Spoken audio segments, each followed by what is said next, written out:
मड़ई से महल बनाएंगे, सपने देखे हजार मड़ई से महल बनाएंगे।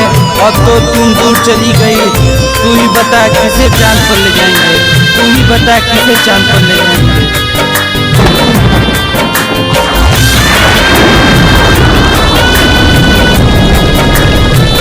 म्यूजिक बाय रोशन पांडे।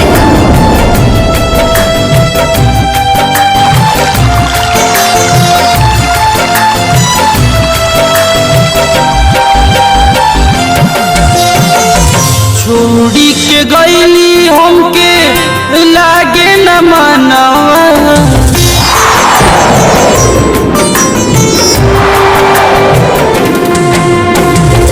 छोड़ी के गईली हमके लागे न मनवा। ओही दिन से सुना सुना लगता भवनवा, बदरा में कजरा चुरा गईली। चंदा हो जान हमके भुला गईली, चंदा हो जान हमके ने भुला गईली।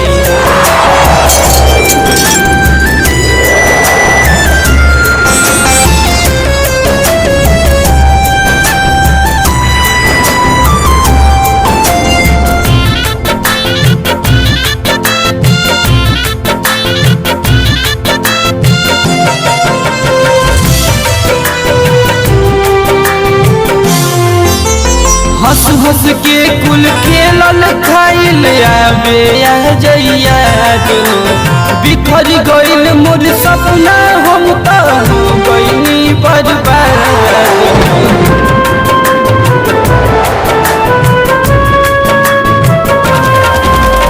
हंस हंस के कुल खेलल खाइल आवे जइया जो, बिखर गइल मोर सपना हम तो हो गइनी बर्बाद हो।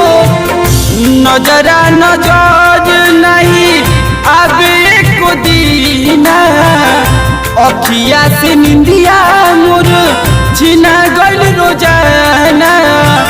हमरा से दूर लुका गइली, चंदा हो जान हमके भुला गइली।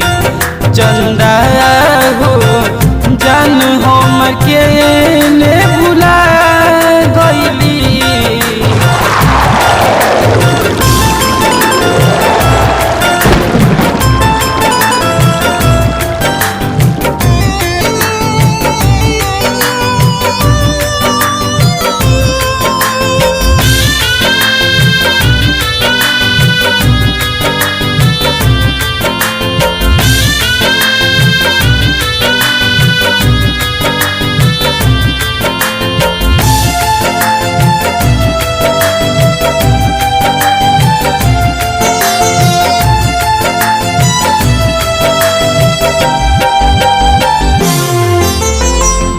से दिलवा मिल के हरदम करत रहे बात, एक पल नहीं होत रहे चाहे दिन चाहे रात।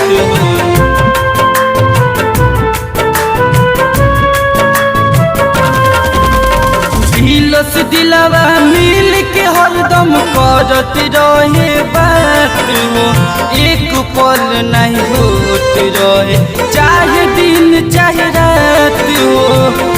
मतलब का होला बोला घुट घुट के जिए के आदत भी लाग गइल, सूरज के पिए के मंजी के जिंदगी से परा गइली।